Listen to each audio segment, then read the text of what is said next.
We'll call to order the Wednesday, October 1st, 2025 Planning Agency meeting. If everyone would rise for the Pledge of Allegiance. Pledge allegiance to the flag of the United States of America and to the republic for which it stands, one nation, under God, indivisible, with liberty and justice for all.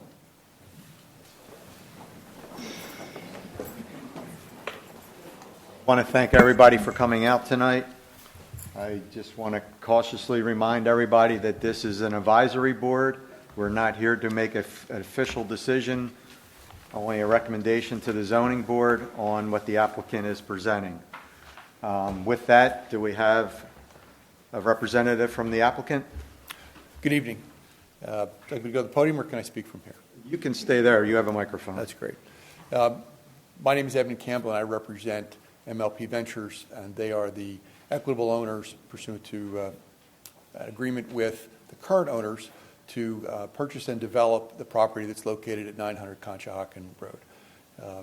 My client's proposal is to adapt and reuse the existing structures for the purpose of a data center.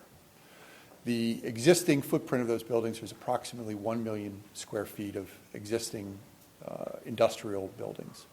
And they could be adaptively reused by placing a second floor in each building to accomplish approximately 2 million square feet of data center use. That's my client's proposal. To my right is Kevin Kyle, who's the project manager.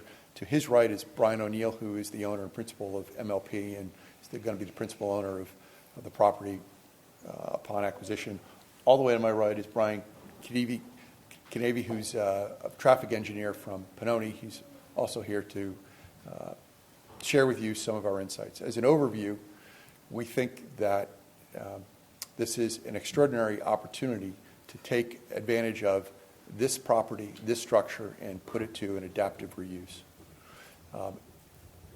I go around Montgomery County, I go around southeast Pennsylvania, I go across Pennsylvania representing clients who want to develop property, and one of the most consistent themes or concerns people have is traffic.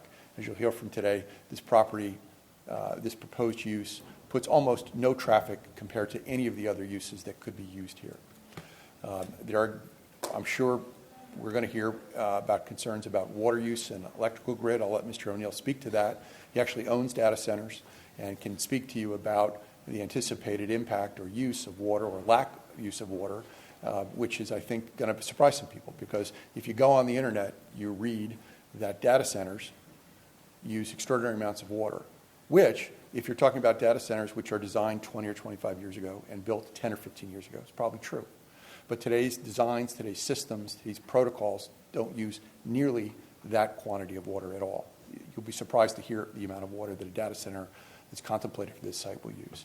Similarly, if you go online, you'll read lots of concerns about electricity. What you're going to hear today is this site is going to have electrical generation significantly on site, and that it can't be developed without recognition and cooperation with PECO to make sure that there's adequate infrastructure and supply for this use without interruption or negative effect on the balance of the community. Our application is actually for a special exception. No one knew what a data center was, or no one thought about what a data center would be when our zoning ordinances were drafted and adopted. And not surprisingly, your ordinance doesn't speak to a data center.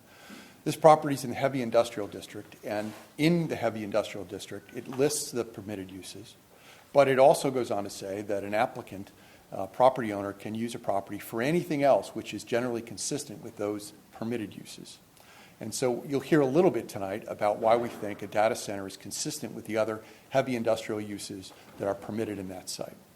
In particular, your ordinance allows warehouses. Now, a warehouse, the way we think of a warehouse, would generate an extraordinary amount of traffic. This is a warehouse. This is a warehouse for this century and the next century, because it stores something that we now all use.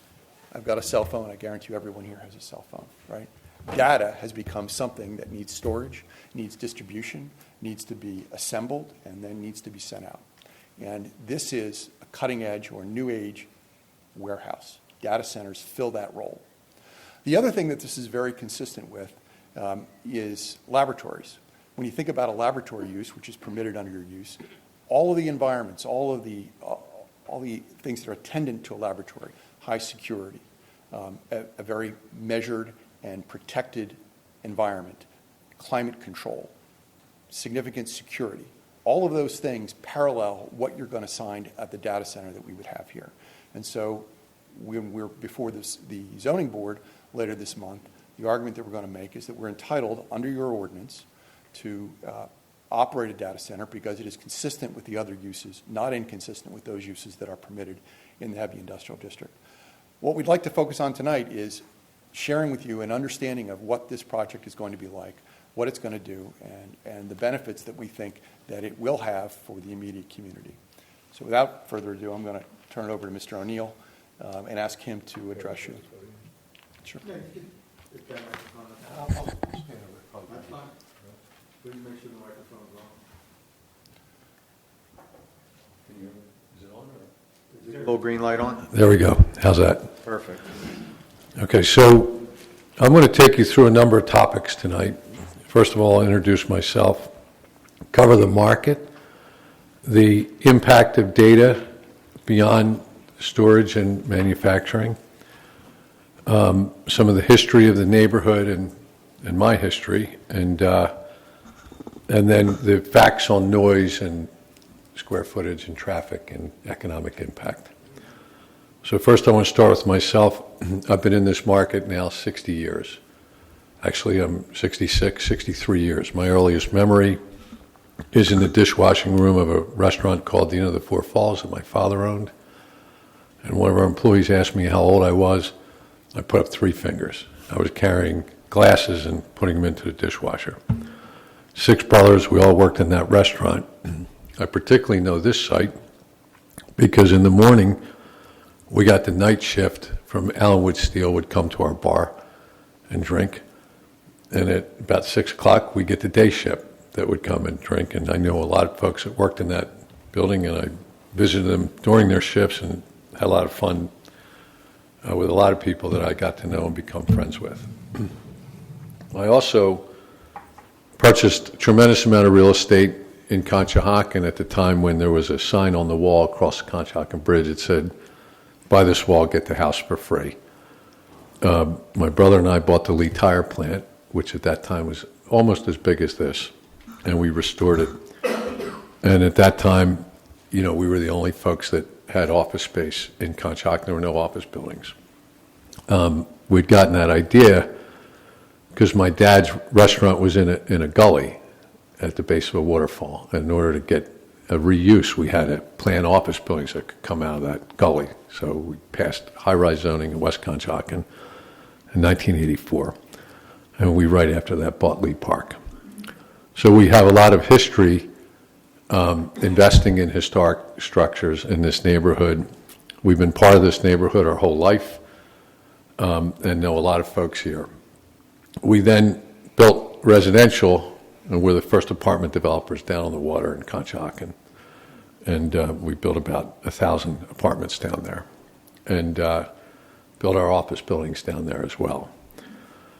We then went across the river and made investments on the King of Prussia side, and we invested in Renaissance and in the old GlaxoSmithKline building. And that brings me to the market. So I got interested in saving lives, and I invested in life sciences space because I heard that scientists were spending all their money building space, and I thought I should build the space so they have money to invent drugs. So we built 411, and we had it 100% leased. And our biggest tenant ran into financial difficulties, and that made it impossible to close a major financing, and it cost my family, myself, and a lot of really good people a lot of money, which we lost on that transaction. I was reminded of that by a gentleman in the back of the room who pointed out that a lot of guys got hurt on that job, and he's right, and we're one of them. But we stuck it out, and we began to study the market, and we realized that there was a major transition and shift going on in the marketplace. That everything we know today is changing, everything. And one of the reasons why we couldn't get that financing done is because the manufacturing methodologies of cell and gene therapies and life sciences were changing. And what was changing them was AI. And I didn't even know what the hell AI was. And so I began to study it like I studied life sciences. And I realized that we now have technology that thinks. For a bunch of years, we've had technology that reacts. So Google, type in a question to Google, it gives you an answer. It's like a big library card. You go to the library, and when I was a kid, you pull a card out, you find a book, you read the book, you get the answer. Google became an automated library, two-dimensional, stimulus response. Today, there are chips that actually train themselves. So the algorithms are written, information goes into these chips, and they begin to self-educate themselves. You may have been reading recently about how programmers are losing jobs, and I wonder, why the hell are programmers losing jobs when we have an AI explosion? And the reason is because these chips are self-teaching. And so a big part of what's pushing the data center business today is chip training. And that is a short-lived proposition. What's happening is there are 5 major companies in a race to see who's going to own that business.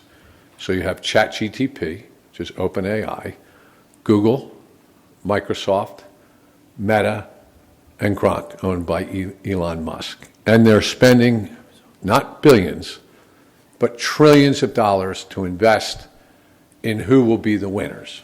During the internet, there were hundreds of Googles out there, but Google and Meta and Microsoft pretty much won that race. And the same will happen here. Once chips are trained, and today, there's applications. So how do you use AI to better what you're doing? And by the way, it applies to everything. And I'm going to walk you through some of the impacts on this township and the office space market, but also some of the opportunities. We're focused primarily on applications with a focus on life sciences. And the reason why I got into this business was 2 defaults. First, my tenant defaulted at 411, which, as I pointed out a moment ago, and that's the old GlaxoSmithKline headquarters, cost myself and a lot of people involved in that project a lot of money. And we're now finally restructuring that and bringing in new financing because we realized that a transformation had happened and we didn't even know it. That the effect of data on life sciences, drug discovery, and healthcare had already happened. And the financing markets knew it because they were in early, as they always are, the investment bankers. But we didn't know it. So they were not willing to finance a life sciences execution. But once we realized that life sciences was being transformed with AI and data, and we went out and we got companies to participate, they were willing to refinance the combination of the two. And the second was I had a great tenant that I knew from South Philadelphia, and I visited him almost every day during COVID. I went to work every day, 8 a.m. till 7 o'clock at night, like I do now, as did my entire company. And we visited every one of our tenants. And he had the best coffee, so I spent most mornings going there first. He couldn't pay my rent. So I had 2 choices. I could go after him for the money he owed me or make a deal and take his business over. And I said to him, look, if you want to work together, we'll let you off the hook on the money you owe us, and we'll just take the business from here. And which was good for him and his family. Didn't cost him any money, and we didn't know if it was good for us, but it put us in a business that got us on the right track toward fixing our life sciences business in King of Prussia. And we learned a lot of things.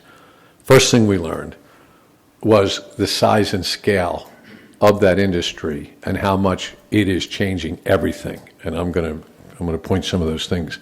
Second thing we learned is that it's a 24/7 business. So I make cell therapies and gene therapies, and I was explaining at lunch to Paul Tornetta today, those are living organisms. When you make a gene therapy, it's a virus, it's alive. When you make a cell therapy, it's a virus, it's alive. You can never shut the building down. an AI-based data center is the closest thing to a living organism as a living organism itself. It's working 24/7, and it's creating software off of initial ideas that normally human beings would create. And so it's working around the clock. And it's affecting everything we do today, from the cars we drive. If you think about a self-driving Tesla, that's feeding information into a smart chip that's deciding, do you steer the car a little right, a little car left? Do you slow down because the car's in front of you? To education and many other factors. So with that, I want to walk you through my presentation, and I'll get into the details of the buildings and the like. Let's put that up, please, Kevin. So first thing I want to talk about is the state of the real estate market in Plymouth and Conshohocken. Plymouth today has the largest vacancy of any office market in Pennsylvania. It's at 40.5%. And by the way, that's current vacancy. That doesn't count leases that are rolling over and will not be renewing, will be renewing in smaller spaces. Again, I was talking to Paul today, and he was pointing out that he's had a piece of space on the market for years, and he can't get a bite. That is a function of a number of market dynamics. First, work from home. I'm 66. I don't know what that is now, and I've never known what it is, but it's a big thing. People don't go to work anymore. But second, more importantly, technology is transforming industries. And so an industry that might have needed 200 people today might need 50. However, there are other industries that need those 150 people. And so we collectively have to find reasons to attract people to come into these markets and want to do business here in Plymouth and in Conshohocken. Go to the next page, please. So our goal is as follows. One, to help to rethink the Plymouth Industrial District. It's been an industrial district for a long time, and it's a beautiful thing. Some people say, well, that industry's come and gone. And that's right. Steel plating doesn't make sense in this location, but industry has not come and gone. It's simply changed. And what I'm proposing is to put 21st century industry in an industrial building that exists today. Second, to integrate technology, data, and AI with leading healthcare and life sciences companies.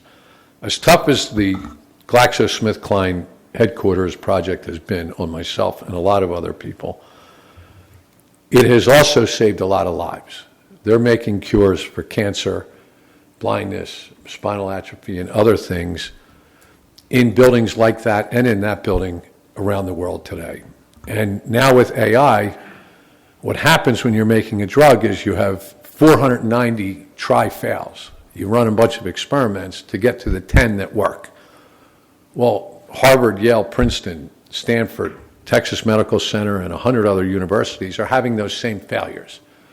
AI, for example, has the opportunity to combine the information around those failures so that when you put an experiment into an AI database, it comes back and says, don't do these 490 things, work on 10.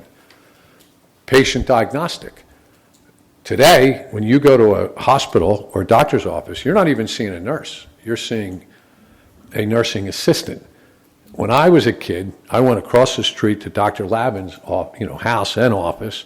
I saw Dr. Lavin, and Mrs. Lavin was a nurse, and her daughter was a nurse, and so the level of diagnostic was very high. You could wait 10 hours in a hospital today and not be diagnosed appropriately.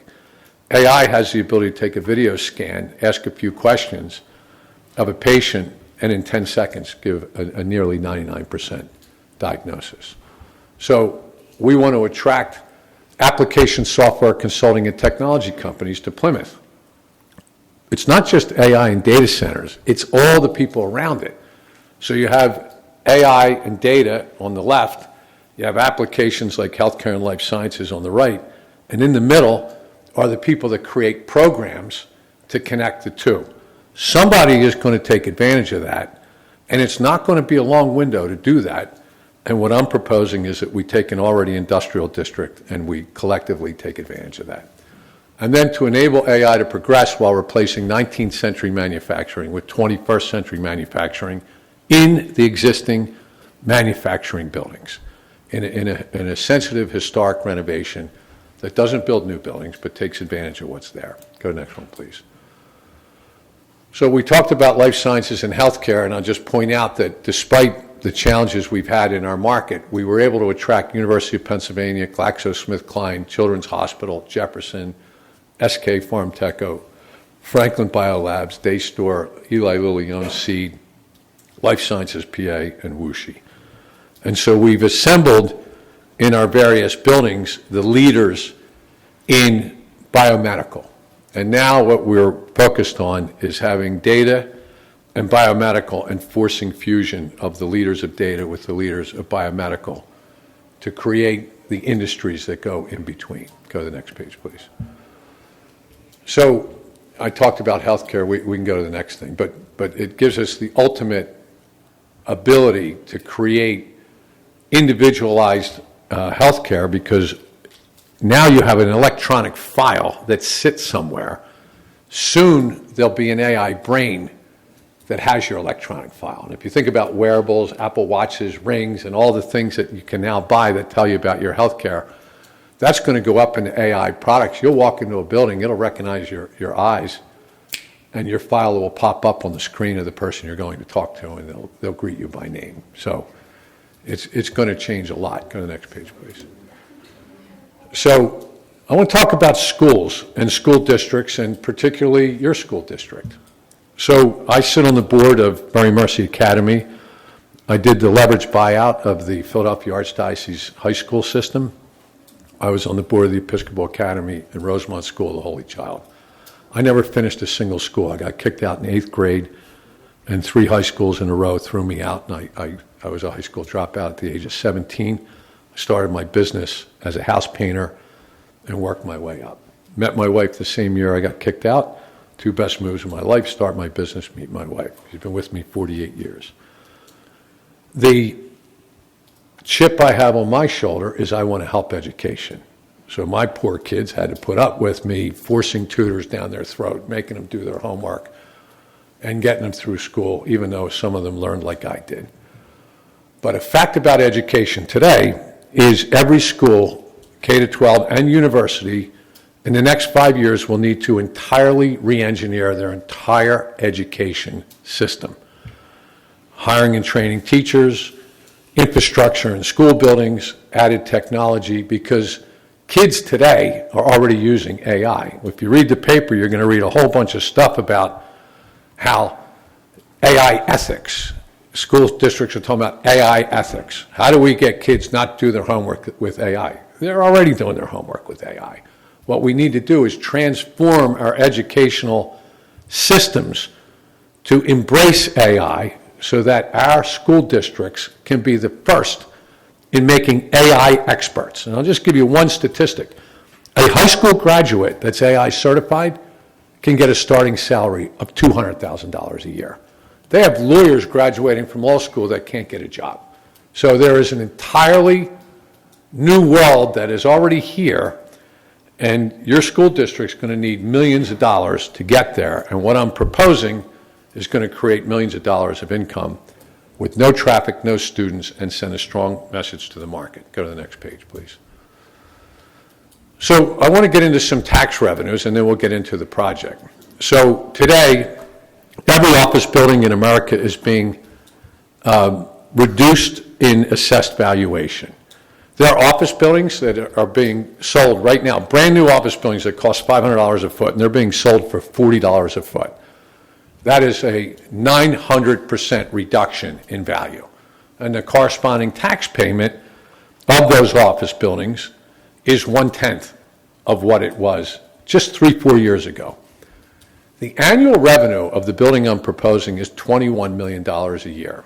$3.3 million to Montgomery County, $15 million a year to the Colonial School District, and $1.7 million a year to Plymouth Township. And that's with no traffic, no kids in the school system, nothing but cash flow. And I'm going to show you that the external impact of this building will be a substantial improvement to what's there in a completely positive way.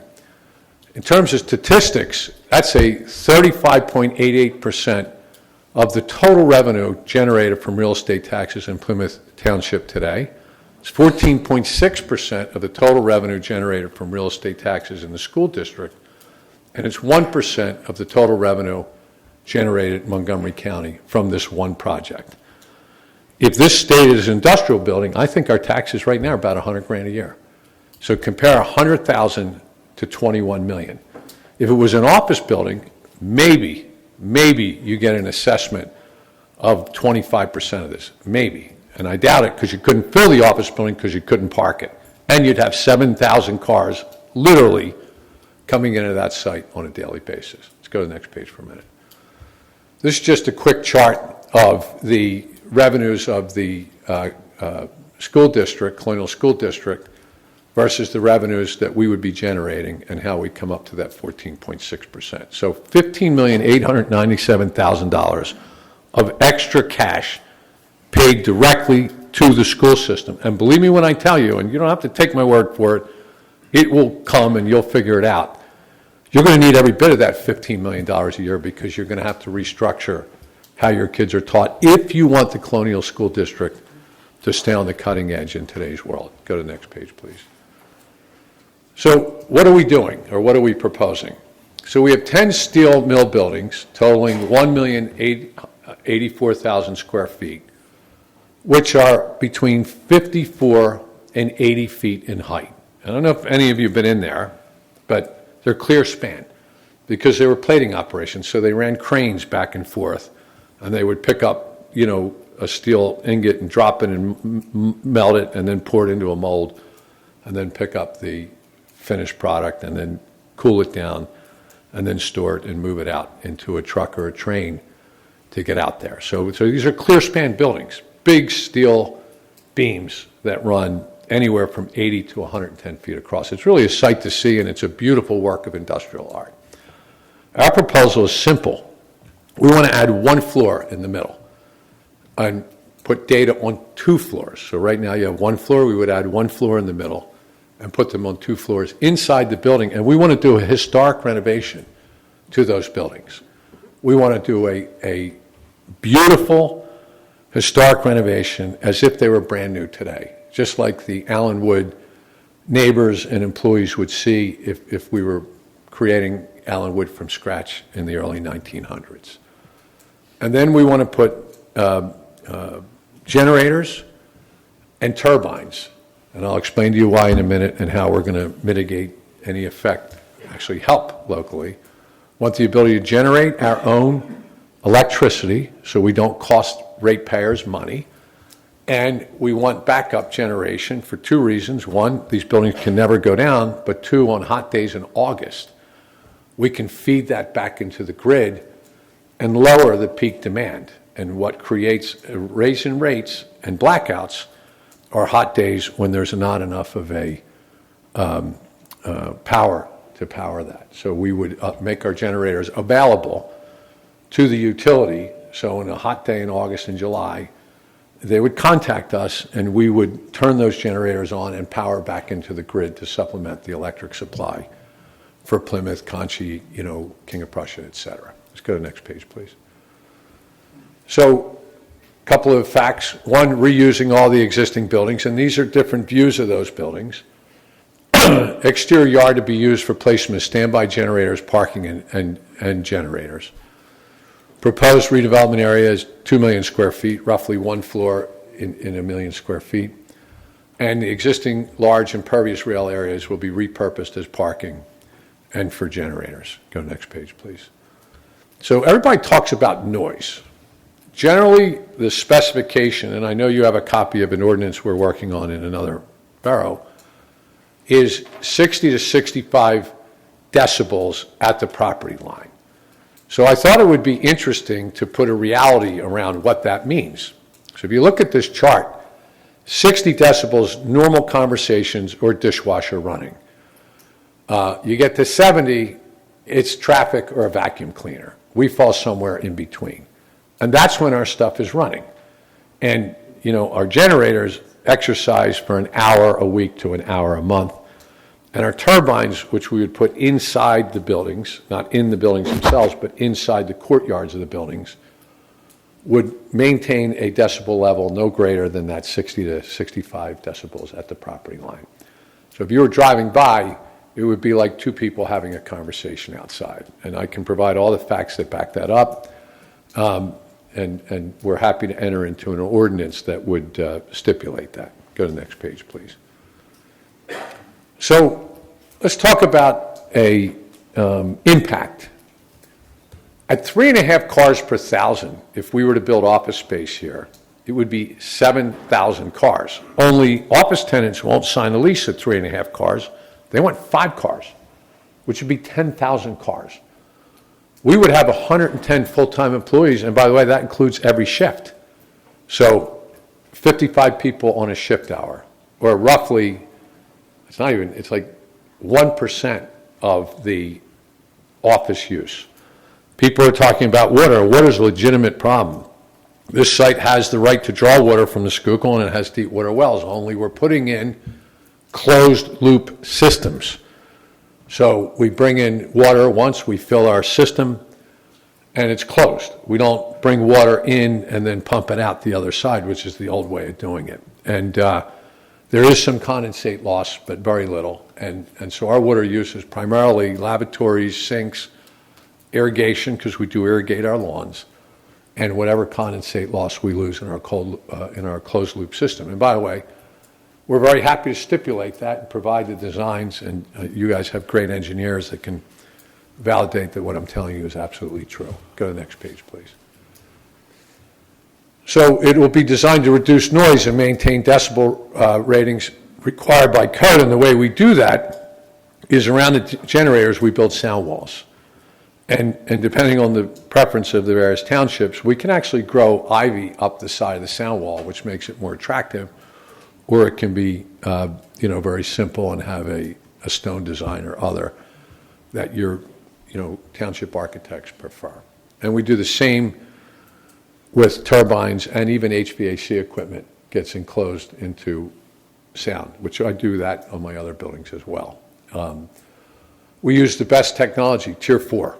So we're not pumping horrible emissions into the air. The new Tier 4 generators create very little emissions. They're a pain in the neck. They're a lot more finicky, and they're more expensive, but they are very green in their operations. All of our buildings get reclad in insulated panel systems. Now, they'll look just like a steel building, but it'll be a brand-new insulated panel system, and we need that to protect the technology inside, but also serves as a sound barrier. And by the way, the buildings themselves don't make a lot of sound, but if you have an insulated panel, that knocks that sound down considerably. And I have an operating data center at Renaissance. I would invite any of you and all of you to visit it, and you would see what the reality is on that. And any gas turbines would be located inside of building courtyards. So on top of having sound barriers, they would also be separated from neighborhoods and streets, but vis-a-vis giant buildings. Go to the next page, please. So just some details on the site. It's 66 acres. It's currently 1,084,000 square feet. You're looking at it from an aerial view here. 10 single-story, and some have small mezzanines, and 1 administrative building that has a lower level that they call the vault, and you really should see it because it's out of a movie, and it has 100 years of historical file cabinets and pictures and plans that probably we should find your historical society or whoever preserves that stuff in your town, and we should save a lot of it because it's really neat. We're going to frame a lot of it and put it in the building. And then there's some small support buildings that are spread out around the site. It also has a wastewater treatment plant for industrial water, so they don't put water into the system. It goes through a treatment plant first. It's up to date, licensed, and certified. It does have a permit to draw water out of the Schuylkill, but it hasn't done that for years. When they took the dams out, the Schuylkill River lowered, and they drilled wells. So any water that's used on the site is taken from deep water wells. They use more water than we're going to use because they have to use it to cool down steel. Ours is a closed system. We don't have the need for that much water. It's zoned HI. My attorney, Ed, made a couple of statements, and I want to just talk about that because my analogy is I get a lot of people sober every year. I start a company called Recovery Centers of America, and we would go into towns, and buy hospitals. And they'd say, well, you can have that hospital, but you can't have this hospital. So I'd say, so let me understand this. I can treat somebody suffering from cancer, but I can't treat somebody suffering from alcoholism. They'd say, yep, that's right. And we were able to work that through and prove that a patient's a patient, and no matter what their illness, they deserve to get treated. What we have here, as Ed pointed out, is two things. We have storage, warehouse storage. We're storing data. It's modern day material. It's not a widget. It's not a steel plate, but it is storage. And we have manufacturing, because that data is being manipulated. And that's just the fact of where the Industrial Revolution has gone. And, you know, it's really interesting. Philly is number one in cell and gene therapy. We are number one today. We were number one in cell phones. People don't realize it, but Motorola's big cell phone operation was in Horsham. We lost the whole cell phone industry to Asia and to California because we didn't put our arms around it and make sure that we got all the offshoots from cell phones. We have a chance to keep life sciences, and we have a chance to be a major, major player in the data center business. Pennsylvania right now, for two reasons, is a leader in the business. First, we're an exporter of energy, and second, we have favorable tax laws, so that if you buy material for a data center in Pennsylvania, it's tax-free. That makes us number one or number two behind a handful of states in the country that have taken advantage of it, and this is our shot to take advantage of it. But I will tell you, and I was reminded when I walked in the door by my friends from the local unions, things that are hot today can cool off really fast. And so we have to take advantage of it and get the tenants that are in the market while they're in the market, or they're going to go somewhere else. Go to the next page. So this is an aerial view of how the uses would stack up, and this is approximate, and you know we anticipate a working iteration with Plymouth to figure out the best configuration here. In the yellow, you see existing flat lot where you have parking. We're putting parking. In one place, there's train tracks. We would be putting parking there. I actually don't need a lot of parking. 55 parking spaces per shift is enough for this entire building. Your zoning calls for more parking, and so we're happy to put it in, but we don't need it. Maybe Paul needs it when he has a tournament across the street, and we'd be happy to figure out something to let him use it. And then turbines and generators would be tucked behind the buildings, except for the one long building where we would put them in front, but inside the setbacks. And those would be clad in sound attenuation material, and could be a green wall if you prefer. Let's go to the next page, please. These are just side views so you can see how tall these buildings are. And this is the kind of the buildings that L off to the left that you really don't see when you drive by. And then you'll see the long buildings on the right that everybody's so accustomed to driving by on Conshohocken Road. Go to the next page, please. And this is an aerial view looking down on the entire complex, and you can see how there's like 3 buildings in the back that create the L. Next page. Oh, that's it. So I'll answer any questions anybody has, or I'll sit down and listen to any comments that anybody has. Brian, I have a couple things that I'd like you to comment on. Sure. So our purpose tonight is to talk about our application for a special exception, and in the future, if we were to get a special exception, we'd have to come in for land development. Yes. Can you talk about your willingness to improve pedestrian access along Conshohocken State Road, and to the extent possible... Conshohocken Road, yeah, come on, you're in the wrong town there. Yeah, you're right, excuse me. So, but yes. And access to and from the river where appropriate without compromising the security of the We would anticipate working very closely with some of the neighbors. We do have 32 homes across the street, and the township to create access points to the river. It's got to be figured out. I have to get some feedback from your engineers about how they want the geometry of the site to work from their perspective. But once that's established, there's enough room, and there are many access points here on ends of the property where we could accomplish, direct trail access down to the river. And to the extent that when we come in for land development, and if we had to do a traffic study, if there were recommendations for traffic calming or other traffic improvements in the immediate area, that would be part of our future development. Yes, and actually, This development reduces the current traffic.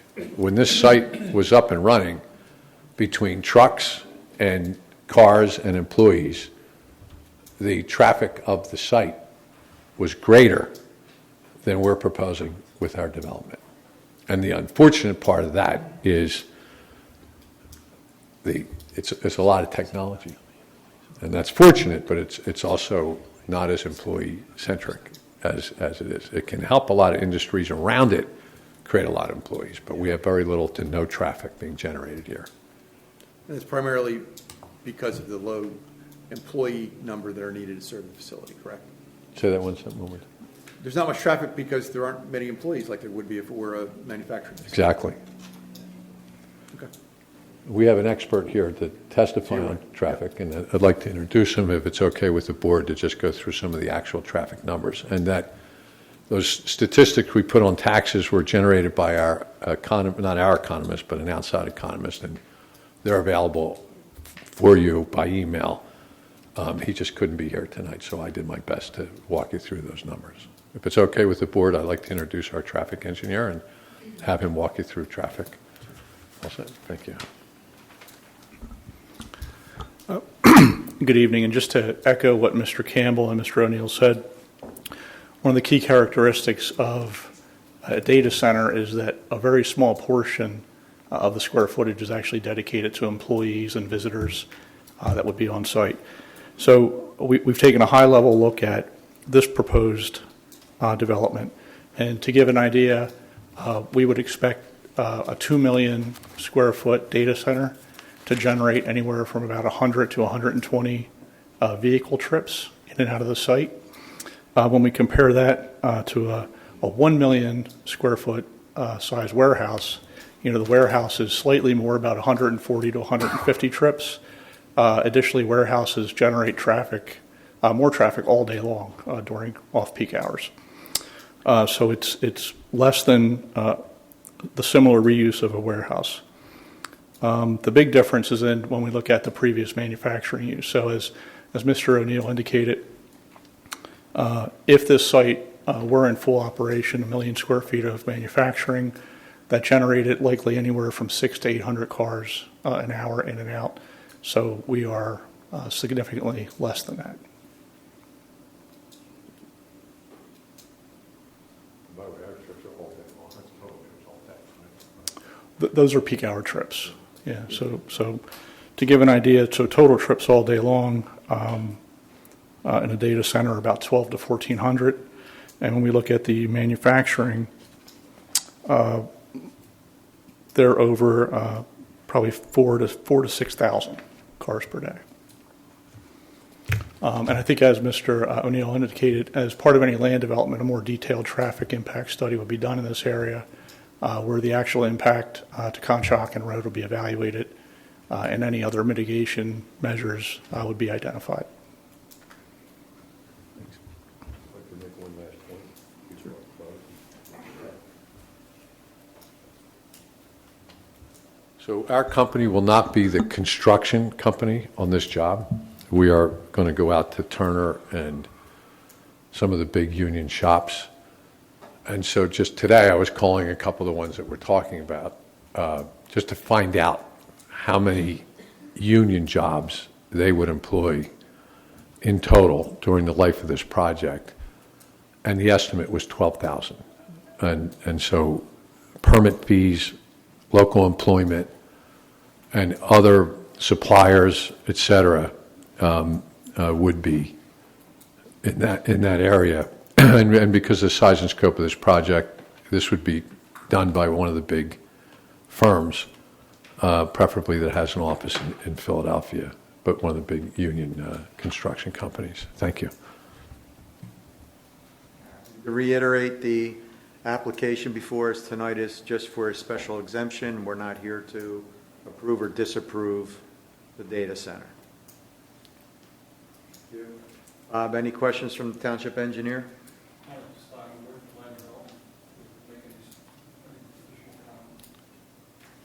Brittany, any questions? Yes, I do have a few. So you will not be the end user operator of the data center? No, I won't be the contractor. Okay, but you plan to be the end user I won't be doing the data work, but I'll be the developer of the building. Okay, do you have an end user in mind? I do, yes. Okay, because you talked about how they plan to do the water management and cooling systems of. No, no, all that we're doing. You're doing? Yes. Okay. And they plan to keep that no outside cooling fans, high microwave towers? No microwave towers. Okay. Cooling fans are by their nature outside, but they're enclosed Encasement? in spring. I just want to make sure that it won't be a secondary user that we aren't aware of. And that's No, not just- so the way that the data center works, the developer provides all the. Want me to get microphone? I didn't realize mine wasn't on. I apologize.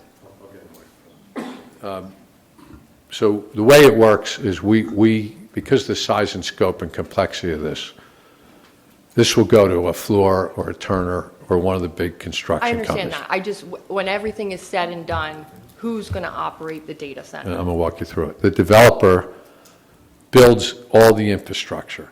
So all the fans and everything you're talking about is done by our partnership. The user brings in the servers and the computers. And is, Who will be doing that? we You're will going to not, be the user. we are not the people who operate the computers. Okay, that's what We I'm operate asking. all the infrastructure around it. So all the things you're talking about, fans, generators, turbines, So you're going to have a tenant in this building, and you'll still be the owner of the building? that's exactly right. Okay, you're going to have a tenant come into the building and operate the data That's right. center. And Okay, this, understood. and the design and the parameters that we agree on, Will be whatever you present. well, not just what we present, but what the feedback that you give us Understood. and what is mutually agreed upon. And that's not something that can change the next day because the tenant wants something different. I understand that, yep. All right?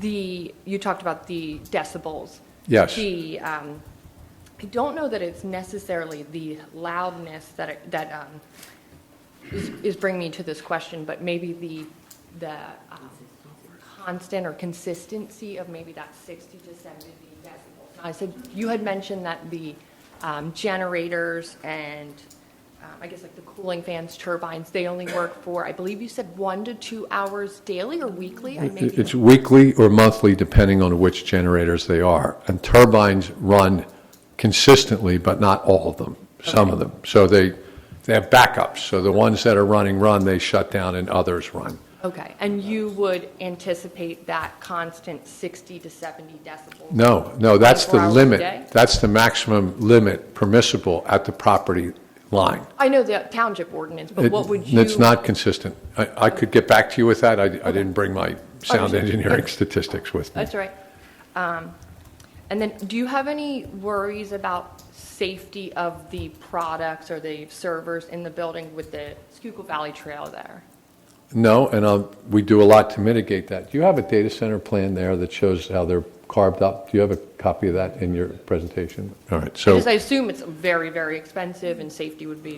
it safety is, of but the other thing that equipment would be happens, and it's the same as the lab business, so when you manufacture cell therapies in a lab or gene therapies, intuitively you'd say, why not have a big room and all the machines in a line? But they don't do it that way. They cut it into tons of small rooms.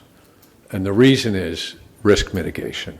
So these won't be big, long rooms.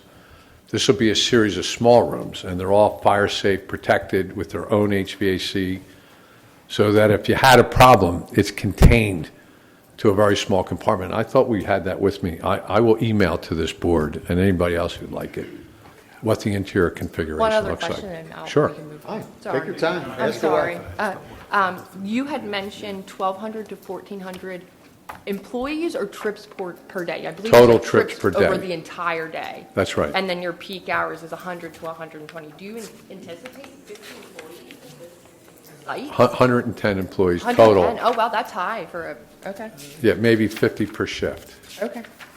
Oh, 50 per shift, okay. Yeah. Okay. Okay, but potentially 110 employees. That's the current estimate, yes. Okay, and that I believe your attorney said there's no issue with fiber optic broadband coming into the site? You won't have any utility issues or? No, we'll actually be enhancing Okay. the fiber area. lines. So across the street, across the river, we have a company called Daystore, and we ran top fiber into the Daystore installation But the company that ran that, Crown Castle, didn't just run a small line for day store. They ran a big trunk, which everyone else can use. So as a result of that, the internet in our park is very good. And so we add a tremendous amount of infrastructure, which everybody can benefit from. And then another question, I'm sorry. Sure.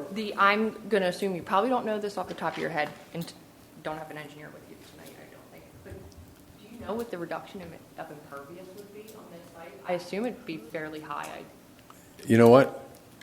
I'd be I interested can to tell know. you it's not an increase in impervious. I can't tell you how much, if any, there's a decrease in impervious. Thank you very much. It's pretty much neutral. Okay.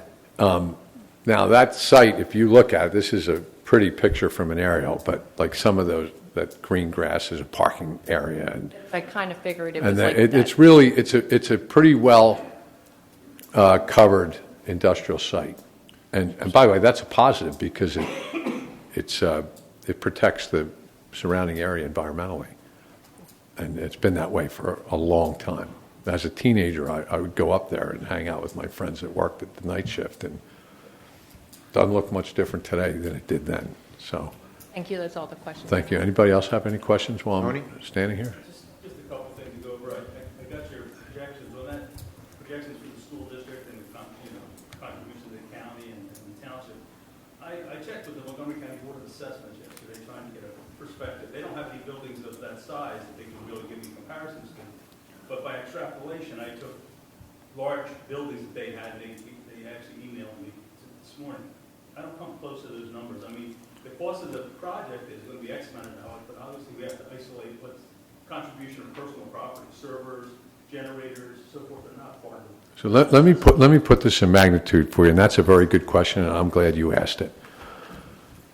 The construction of the base building, what we call the powered shell, which is all the development items that you asked about a moment ago, is $13 to $15 million a megawatt.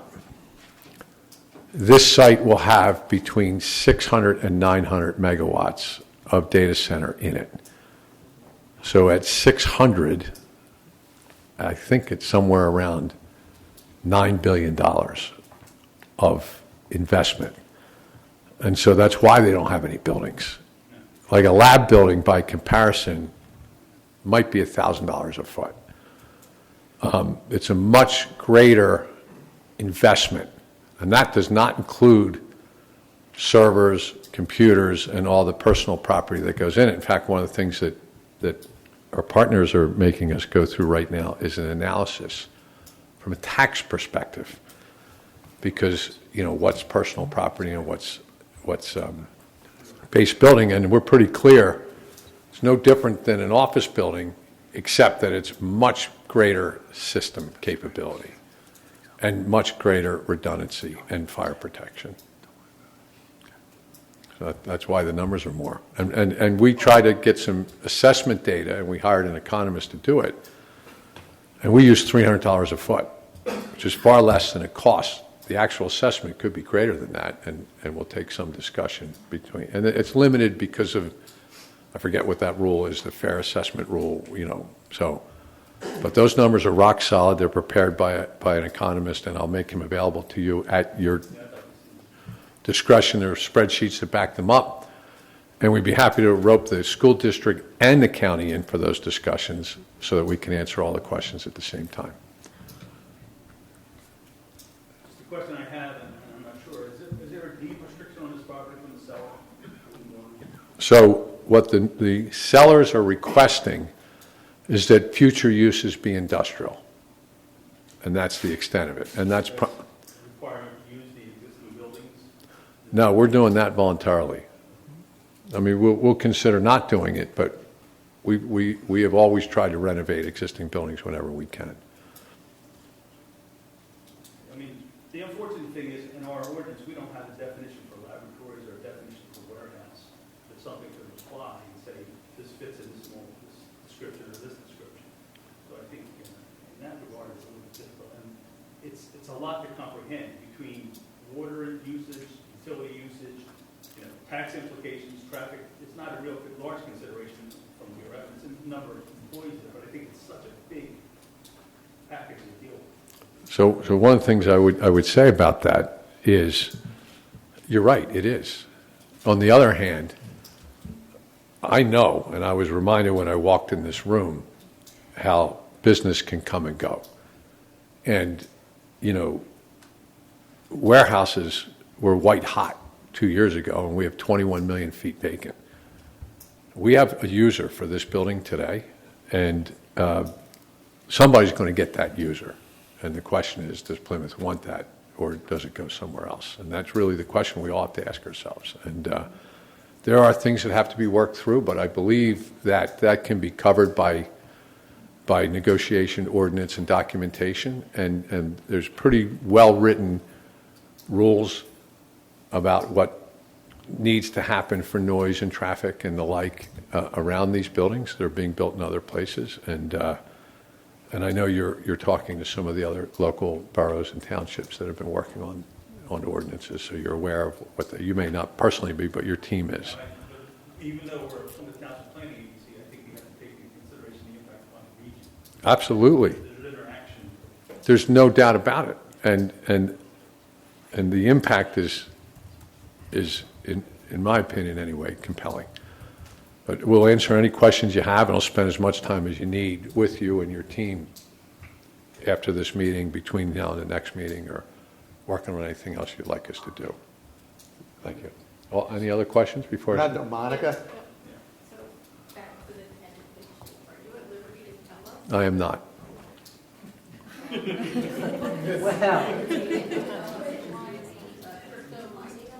Definitely not.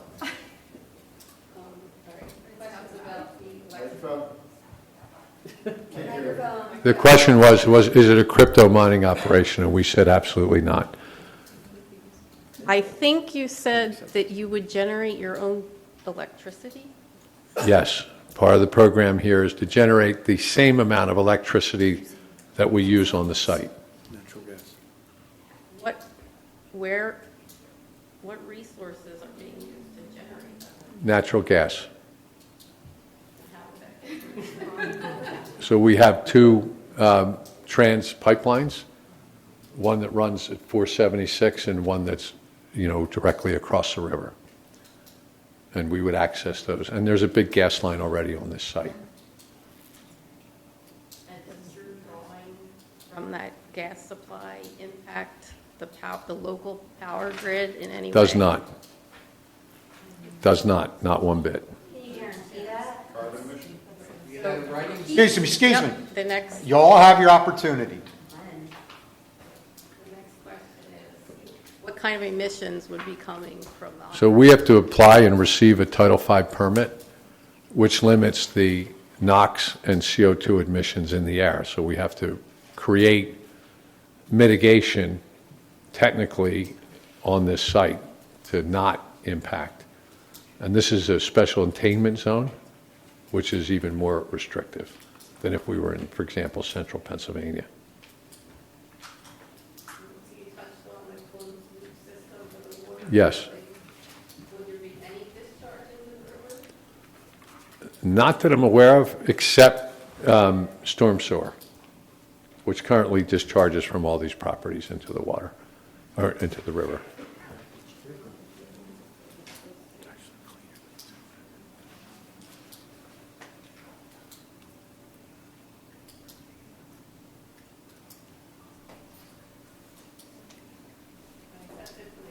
Thank you. Any other questions? We're going to go down the line, Okay, please. no problem. The flooring that you're putting in for the second flooring, is that going to be, what's the structure of that? Is it It's permanent steel or and is it concrete. temporary? It's steel and concrete. So it's not removable? No, it's Easily removable? 500 pounds live load. Yep, I mean, okay. it's substantial. And wonderful presentation, and I'm getting back to the topic at hand here. Why do you feel that this is similar to a laboratory? I didn't hear any real thoughts of Well, why. I'll tell you it's exactly. comparable. I operate more laboratories than almost anybody else in the state of Pennsylvania. So I'll go down the list. 24-hour systems, high level of security, protection beyond security for purity. So you can't just walk into one of these spaces. You have to go through containment zones to come into them. Everything's redundant. It's all union built because of everything's steel and copper pipe. There's no PVC. It's not like building an apartment building, an office building, where they're trying to get the cheapest material. They're actually getting the most expensive materials because it has to last for a long time. Backup generation. N+1 at least on 100% of the systems. This site will also have two incoming supply lines for electric. The difference is magnitude. And by the way, labs are getting more and more intense as we speak, but these are giant laboratories. The manipulation of data. Like if you were to come to one of our labs today, when I started in the business, it was 95% work in the lab, 5% computational outside the lab. It then moved to 80-20. Today it's 50-50, and soon it will be 80-20 the other way, where all the work is being done on a computer model versus doing it in a lab. And the more AI progresses, and AI is progressing in power, for those of you who use ChatGPT and figure out how good it is now, even versus 2 months ago, the less will be done in labs, and labs will begin to look more and more like these data buildings. Brian, can I ask you to comment on the similarities between data centers and warehouses in terms of environmental management or environmental control within, and why is that environment, what's the similarity and what are the controls that are involved? Well, it's way more than an ordinary warehouse. Right. In an ordinary warehouse, you're storing materials that are generally held for resale, and that has to be kept clean. But it's typically shrink wrapped, and if it gets dust on it, it's not the end of the world. A laboratory's temperatures Are maintained? you talking about a laboratory? Yeah. Okay. So, yes, in a laboratory, you have 3-degree variance levels, 3 degrees. It could be 6972, it could be 5760, depending on it could be 4245. You have 3 to 5 degree humidity variances. And that's it. And that has to be maintained at all times. And if you go out of spec, the FDA could come in and say that product is no longer valid because the spec was for it to hold that variance, and therefore you went outside it. In these buildings, there are cooling variances as well. That's different depending on what the use is, the data use, but there are very, very tight specs. There could be no dust. There could be no dust in our labs. I mean, we have 3 levels of scrub down, and then you put on clothes and masks before you can walk in one of our labs. No cell phones, no water bottles, nothing. And if you leave, for example, to go to the men's or ladies' room, you have to go through the whole process all over again. These are very, very similar. You can't just walk into these spaces. These are all temperature controlled, dust controlled, and humidity controlled spaces at all times. Just one final question. You talked about selling or being able to put electricity back to the grid and using their. Have we confirmed with PECO? Is there any updated needing to the grid to be able to function that way? So if you were to ask PECO 4 months ago, because I talk to them every day, do you want power available for your grid? They go, eh. If you would ask them today, it is their number one problem. And the way a utility bill works in a commercial setting is you get 2 bills. Peak demand, which is your worst second in a year, is your multiplier, and then usage. And the reason is the utility has to serve. So they have to build their capability to the peak demand. So the high point in a year, it could be 5 minutes. That's your multiplier. What they are encouraging, not just people in our industry, we do it now in our lab buildings. is to have standby power available, because we have generators that are sitting there for an emergency. They're not there for any other reason, but if the power goes down, and we did have a hurricane in it, or not a hurricane, tornado blow through Gulf Mills over the summer, the generators turn on, they put power into battery packs, which clean it, and then put it into the lab or the data center.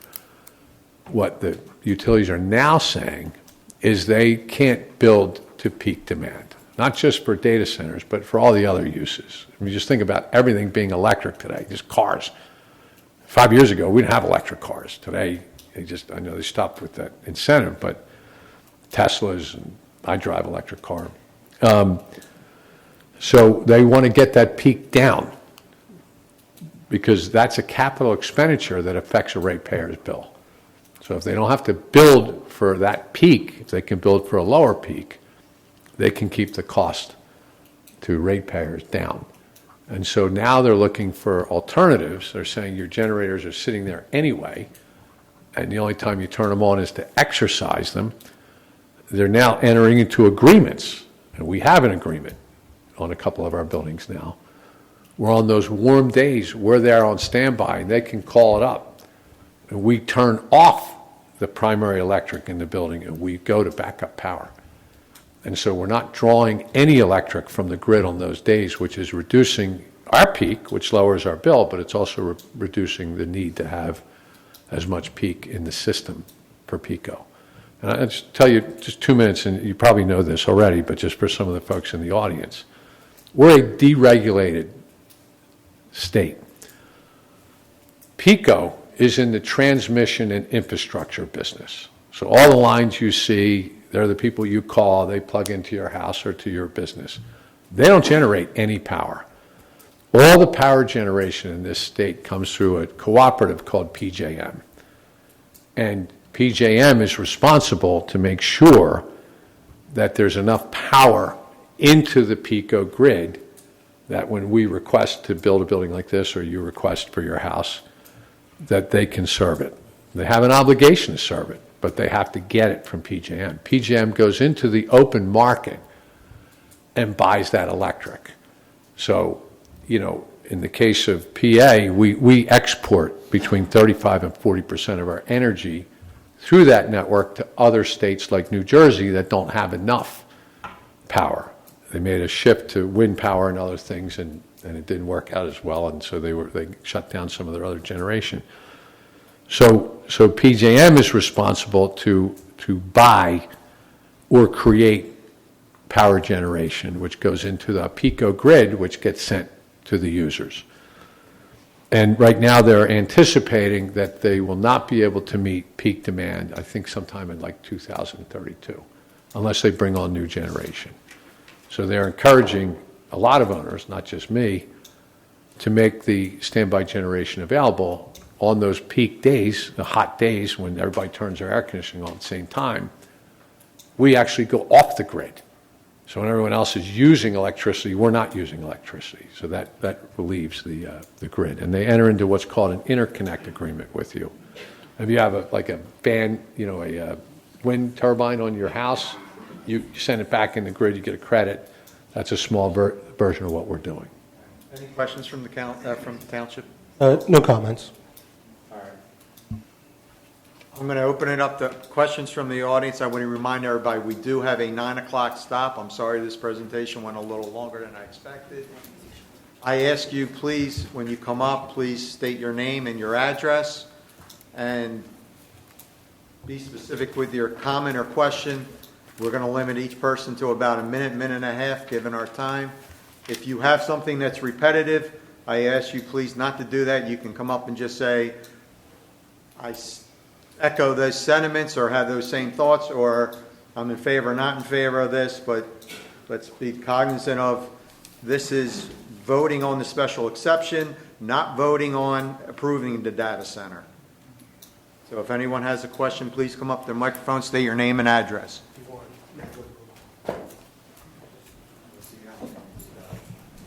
Is it on? Okay. Hi, my name is Patty Smith. I live at 626 Fulton Street, and I don't think Plymouth Township is prepared for a data center. I think my comments are going to echo Anthony's. One need only look at the lack of allowances for data centers in the Plymouth Township Code to figure that out. The developer would like to use Section 1502J to shoehorn the data center next to a residential neighborhood, claiming that it meets the special exception, permitted characteristics of both laboratories and warehouses. It's not a laboratory. There's no evidence. I mean, in the code under 1500G, it states research, development, and testing of new products. There is no evidence that they're testing a new product or participating in any actual traditional research. So also, if they would like to be considered a laboratory, then wouldn't that fall under Section 1200B and not under heavy industrial zones? As well, I think for considering them as a warehouse, they liken them to a hazmat warehouse used for the storage and shipping of hazardous materials. There will be hazardous materials here with e-waste, IT equipment disposal, battery disposal, and other potentially hazardous waste. But it's not really a warehouse, it's a data storage center. So investigating the permitted Section 1500H, we can further ascertain that the original intent of the storage uses phrase of that ordinance is actually including storage for personal household use. That's like a cube smart. This is not a cube smart. So I think that's the key difference here. Instead, I think that the data center would fall under Section 1503, the prohibited uses, specifically N, because it is a use that may be dangerous to public health, safety, morals, or welfare. And I think, as you can see by the amount of people behind me, we're not convinced that this would be in our welfare. So I hope that the planning agency can consider this exception on its face, but also just consider what the community most proximately affected by this needs. Do we need more heavy industrial use? It's right next to a residential neighborhood. Do we perhaps need a different type of zoning for this? This is like a once in a lifetime opportunity to rethink of what Cleveland Cliffs was and what it's going to be for the neighbors right next door. I'm one of them, and I'm not in favor of a data center being right next door. We don't have any information about the decibels, what the constant noise is going to be for the residents, and so I would just like to leave it at that. I know I'm short on time, and I just hope that we can consider not rushing into this decision. And I believe at this point in time, MLP Ventures still also has 20 open civil complaints against their subsidiaries for breach of contract and failing to pay their contractors. So I'm hesitant to encourage Plymouth Township to allow a risk like that for a valuable property like Cliffs.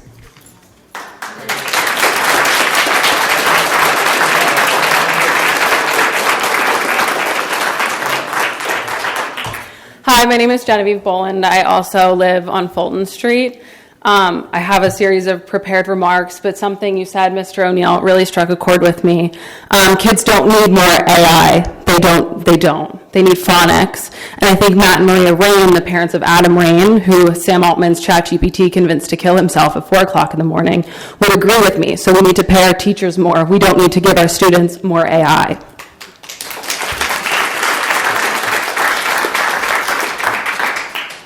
I'm glad you brought up PJM and PICO, by the way. We're already suffering from the high costs due to the Virginia's Data Center Alley. This is a massive data center. We are on the PJM grid, as is this data center in Virginia. So if you're wondering why your electricity prices are already so high, you can thank data centers. It is a self-fulfilled prophecy. They make the problem and they fix it themselves.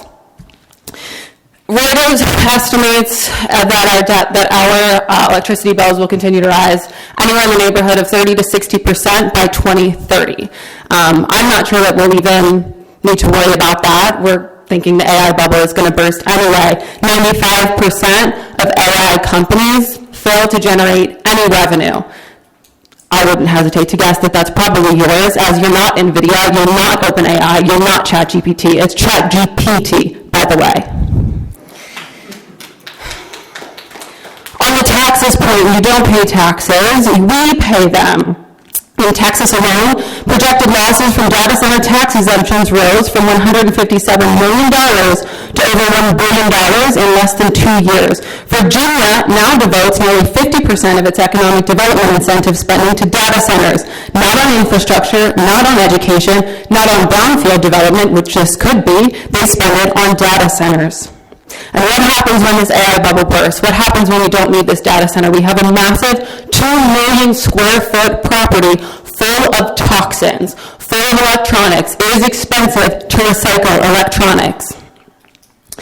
Of course, a great deal of our onslaught on Mother Nature is not really a lack of intelligence, but a lack of compassion for future generations and the health of the planet. Sheer selfish greed for short-term benefits to increase the wealth and power of individuals, corporates, and governments. The rest is due to thoughtlessness, lack of education, and poverty. In other words, there seems to be a disconnect between our clever brain and our compassionate heart. True wisdom requires both thinking with our head and understanding with our heart. Jane Goodall.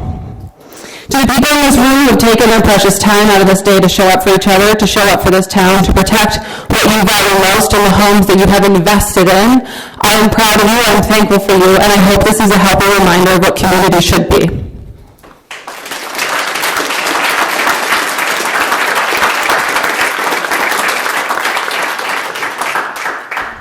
My name is Artis Lukens. I live at 508 Old Conshohocken Road. All meeting long, I've been doing this. Why have I been doing this? This isn't the sound of 2 people talking. It's much slower than that, right? But it's been really annoying, hasn't it? Yes. Yeah, it has been. And that's what we're going to hear if this goes through. We're going to hear this 24/7. And that doesn't mention the light pollution that we're going to have to suffer, because they're telling us that this is huge security, huge security. Well, huge security includes lights. And one of the things that AI data centers are known for is their light pollution. So living in this area, we're not only going to hear this all the time and much louder than that, we're going to hear, or we're going to have to suffer their light pollution. The birds that migrate and use the Schuylkill River are going to be suffering from the light pollution. We already have light pollution from from the fields and from tees. We don't need any more light pollution. Thank you very much. We're a very happy community. We don't want this.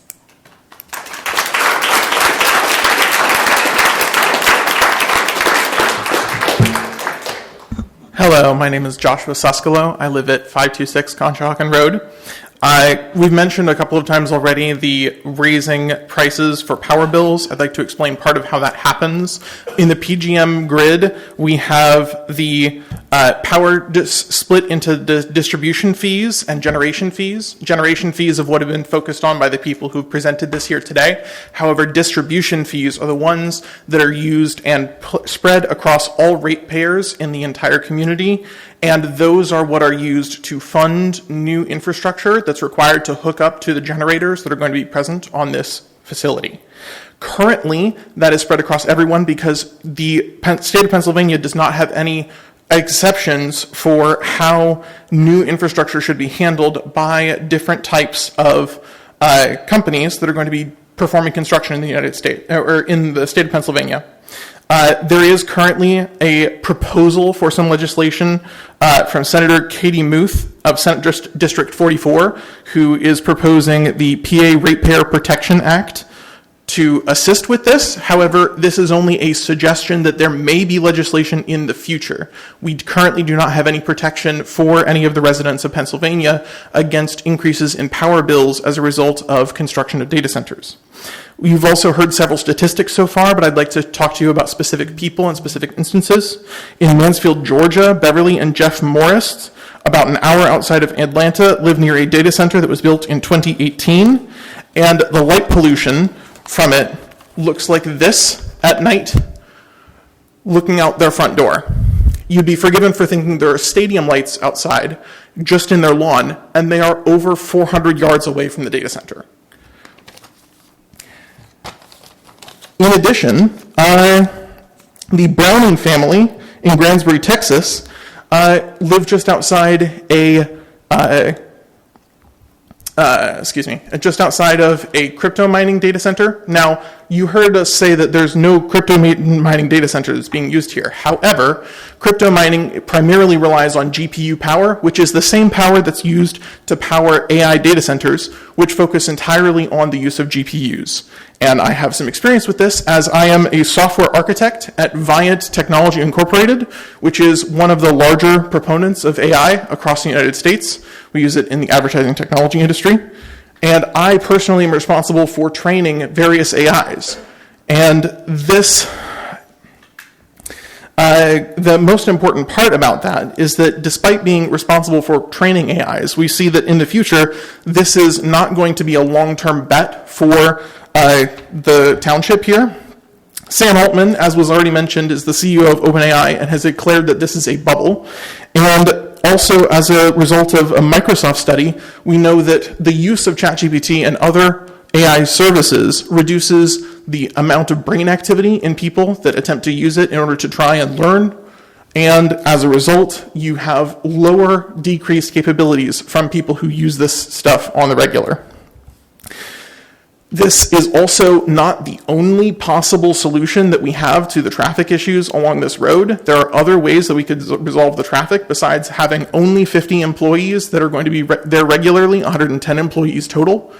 Now, they mentioned 110 employees, but they also mentioned that this would, in theory, attract other people to this township in order to increase the number of jobs that we would have here. And I'm here to tell you that that is not going to happen.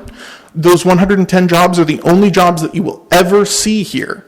I work entirely remotely. My company is based out of California. I have coworkers that work in Argentina. My best friend lives in Center City and is personally responsible for managing a data center for the world's largest radio telescope for California technology out in the West Coast. This is not going to be bringing people here. This is going to be outsourcing all of our local resources, our local grid, our local gas, to benefit people far away from here.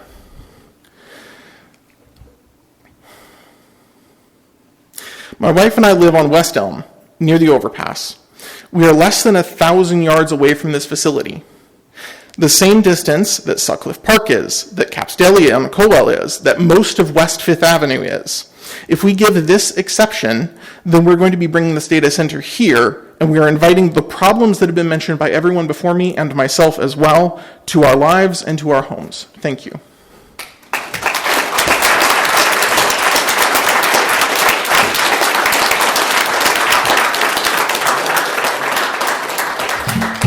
Hello, my name is John Peterson. I live on Old Elm Street. Warehouses are locations in which physical goods are moved in and out, which require significant manpower, which creates jobs for their communities. I work for an auto parts distributor, and we have warehouses around the country. I've been to those warehouses, which are 1 million square feet, and I know that there are about 600 plus laborers that are required to keep those operations running. The data center projection showed by Mr. O'Neill barely cracks 100, and as mentioned, only 50 at a time would be running at this location, which is inconsistent with a typical warehouse of this size. Laboratories are buildings in which scientific research, testing, experimentation, and analysis is done. Data centers do none of this. Laboratories are locations which require hands-on work from scientists, technicians, engineers, and administrative staff.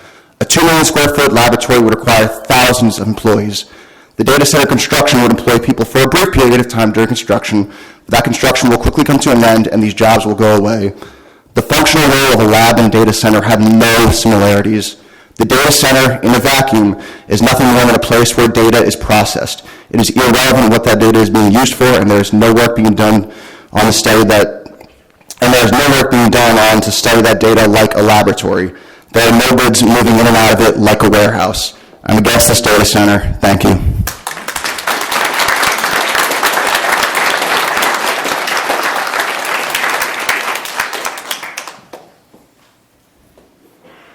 Any other comments from, sorry. Good evening. My name is Paul Tornetta.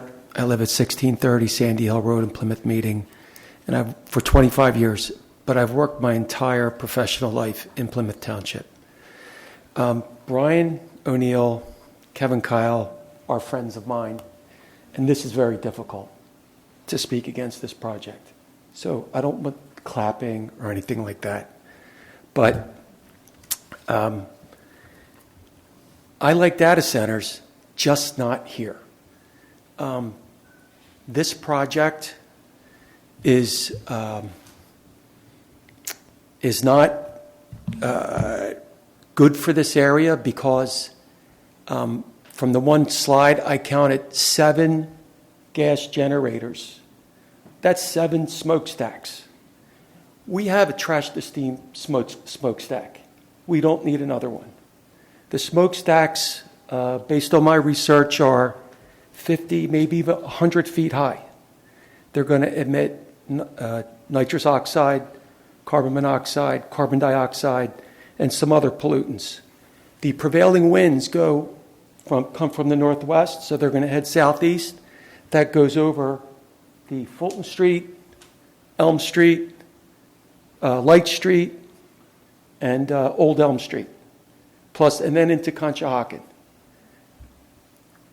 The standby generators, what Brian said, when they're not being used by his project, could be used to just generate electricity to the grid.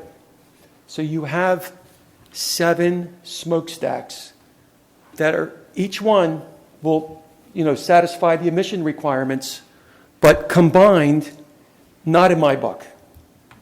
So that's my big one. The second one is that this area, the Conshohocken Road corridor, was studied extensively by the Plymouth Township Steering Committee, of which I served. It took an entire year. Mr. Stipa was on that committee as well. And it identified this corridor as a mixed-use, retail, residential. There's room for a SEPTA train station here. There was, you've got the easy pass ramps coming up further on Conshohocken Road. There's, off of Ridge Pike, they're getting rid of the jug handle to make that a left turn lane. It was imagined that there would even be a connection from Tees Boulevard across the river to connect to Conshohocken State Road. And all of those improvements will significantly reduce traffic for a mixed-use project. This is Plymouth Township's only chance to access prime riverfront frontage.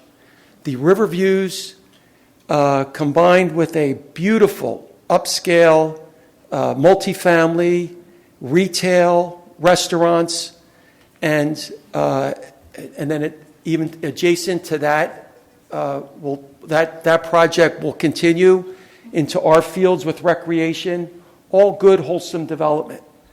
If this project goes through, it's forever going to be condemned, the whole corridor, to an industrial corridor. Part of the study at the steering committee was we invited the residents to come in, and we did surveys. They wanted to get rid of the industrial nature. They wanted to get rid of the heavy truck traffic. That's not going to happen. Plus, I know it might be historic, but that looks like Rust Belt to me.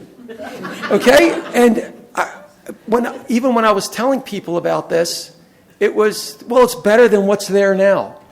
Because most data centers are 75-foot tall, windowless buildings, just big behemoths. But I don't see architecture in this. So for those reasons, I'm against it. And I made copies of that corridor for the Plan Commission.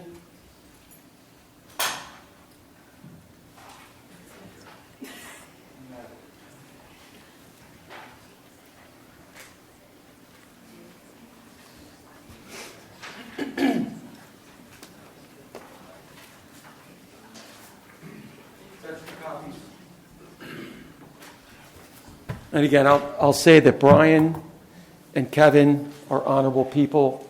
They're stand-up people, good businessmen. I've done business with them in the past. I've worked with Ed Campbell in the past as well. There's no hard feelings. I'm going to lose a friend over this, but I needed to say this.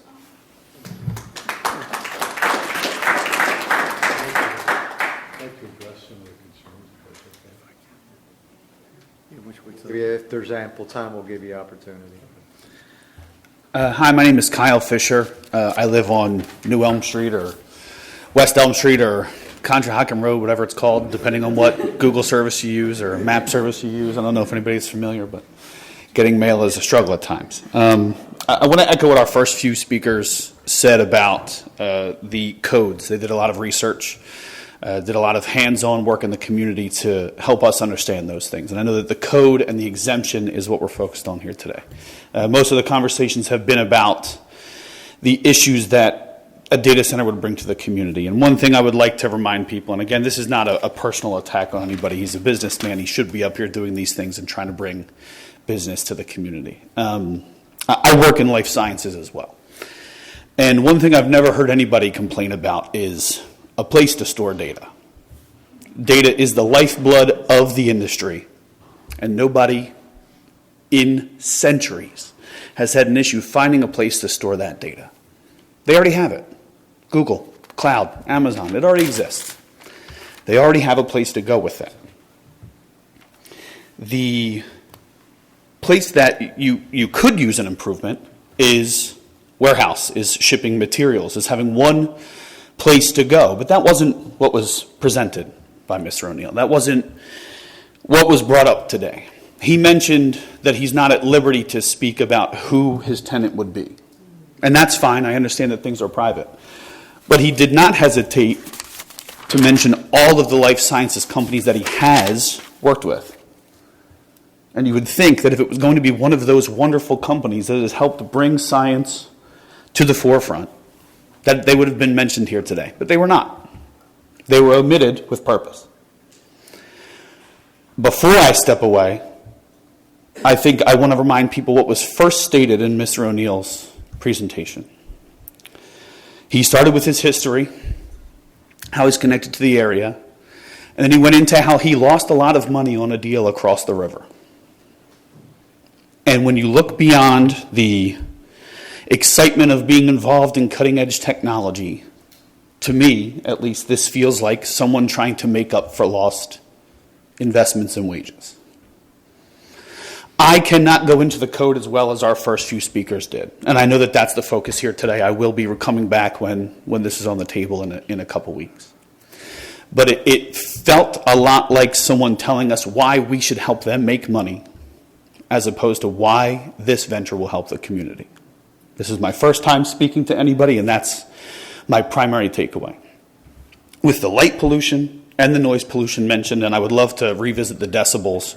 As someone who also works in sports and entertainment, I'm very familiar with how loud things can get, and the scale that was shown, I would say, is not 100% inaccurate, but pretty inaccurate. With the light and the pollution and the smokestacks mentioned, I would hate, you see that beautiful tree-laden path up that way? It connects our community with the community next to us and the community next to that one. It connects all the way down to Philadelphia.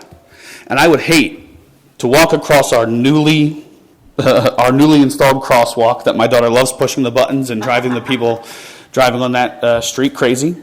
I would hate to walk across that street and never make a right again. And that's what would happen if a data center were put there. I would never want to walk myself, my family, my children through that much noise, that much light, that much pollution at any time. I agree with what Mr. Tornetta said, that I think we have an opportunity here to change this from an industrial area and really do something for the community. Something that Mr. O'Neill's investment firm has done in the past and could look to do still here today. I think that on the basis of our argument today, we would have to revisit the first few people because they know the code inside and out better than I do. But for the sake of echoing what everybody else said, I think that it is the wrong move for this community at this time. Thank you.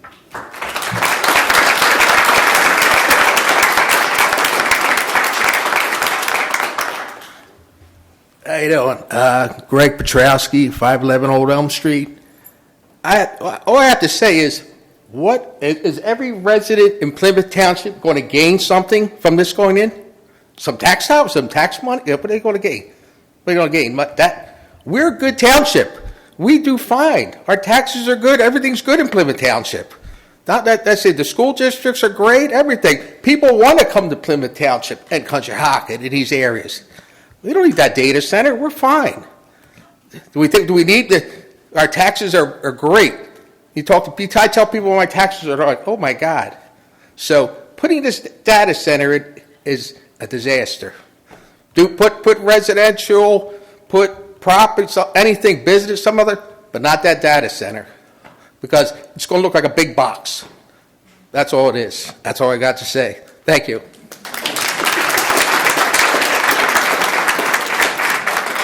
Hi, everyone. I appreciate you speaking up. Excuse me, could you say your name and address, please? I don't want to say my name You have or to, address. or you don't. All right, Sorry, fine. that's a requirement. My name's Sanan Mahmood, and I live at 400 Rolling Hill Drive, Plymouth Meeting.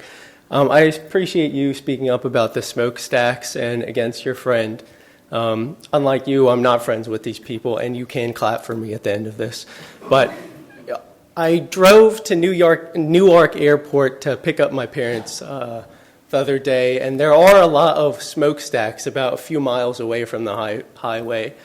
When I was driving, I had my car on circulate mode, and it still smelled like shit. And on the way back, my dad was talking about how that area is a cancer belt. People there get cancer at a young age, and they die early. From the amount of pollution possible from those 7 smokestacks, I'm just afraid that this township is going to become the data center. Like, that's all we're going to be. And that's all that I have to say. Thank you.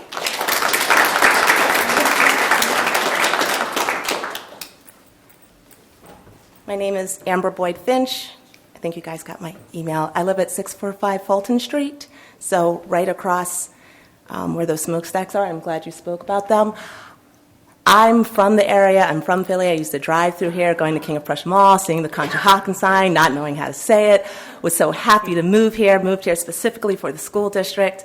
And I went to Mary and Mercy Academy. I'm a graduate, and love this district, love what's here. We specifically moved to that street because I remember looking online and seeing the picture for the playground that's right on that street. And my kids and I, we've been here, my husband and I, my husband, myself, my kids, we've been here going on 6 years, and they love playing there. And I cannot see them doing that with smokestacks right there.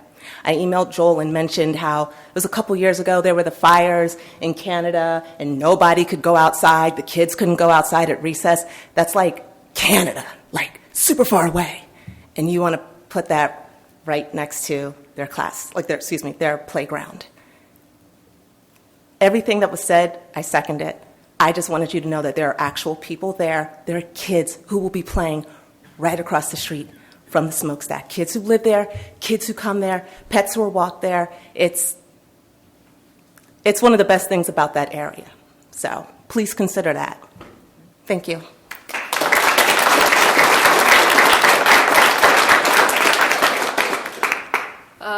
Hi, I'm Sophia Mahmood. I live at 400 Rolling Hill Drive. I just wanted to comment on a couple of the points that were brought up. I'm also a biomedical engineer, and I work in the life sciences industry. I work full-time in a laboratory as a scientist. And it was brought up that there is no clear definition of what a laboratory or a warehouse is to draw an equivalency in this case. And based on what was written in the proposal for the exemption, I don't really see how there is any equivalency at all. I would say that they are drawing a false equivalency between a laboratory and a warehouse, down to the opening statement today about the warehouse, which was more of like a metaphor rather than a concrete. It was more of an analogy rather than a concrete comparison between like a traditional warehouse and what a data center would offer. Additionally, I wanted to comment on, I believe it was Monica that made a comment about the gas turbines. So those gas turbines, the methane gas turbines, they were also commented on by a few others tonight. They quench out very toxic gases into the atmosphere. And in similar data centers across the country, namely, there's an XAI data center in Memphis, Tennessee, where the smog in Memphis this summer increased by 30 to 60%.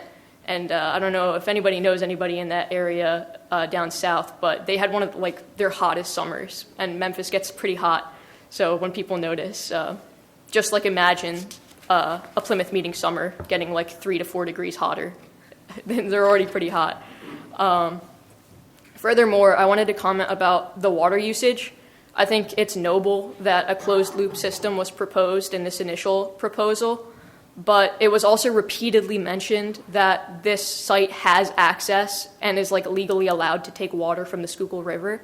So closed loop systems for cooling are less efficient over time. They're less efficient to cool over time. And over time, those closed loops corrode.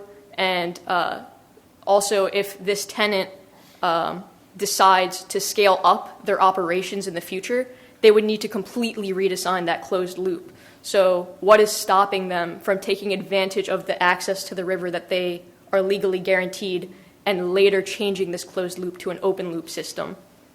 That was not addressed. That's all I have to say. Thank you, guys.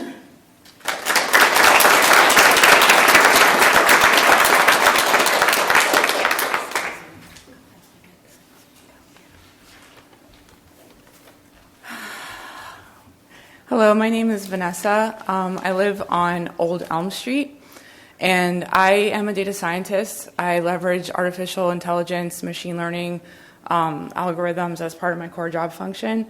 And the only reason I'm calling that out is because I do want to highlight the difference between scientists that are leveraging machine learning and artificial intelligence to predict and solve critical questions versus people that are, looking for restaurant recommendations or for dating advice, the kind of thing that people use ChatGPT and the reason why there's the need for these data centers in the first place.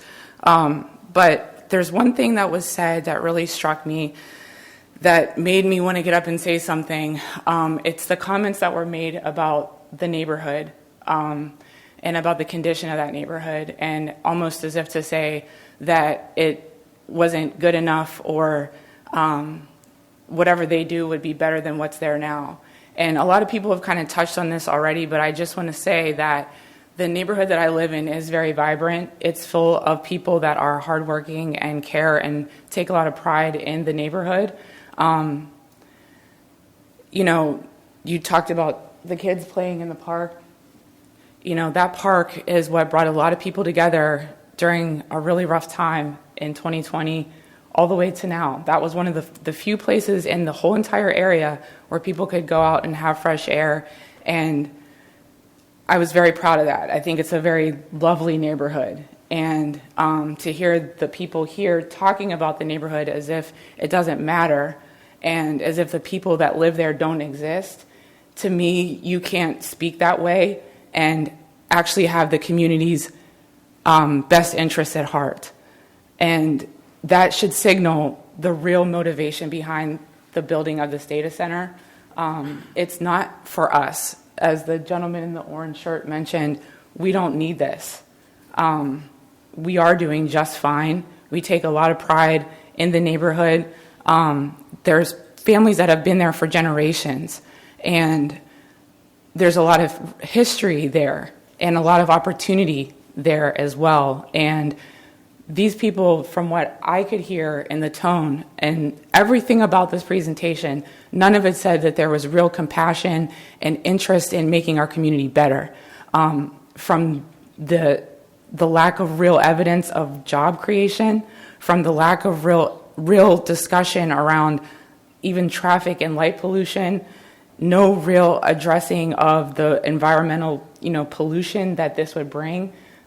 It did not reflect any real care or consideration for the community or the people that live there.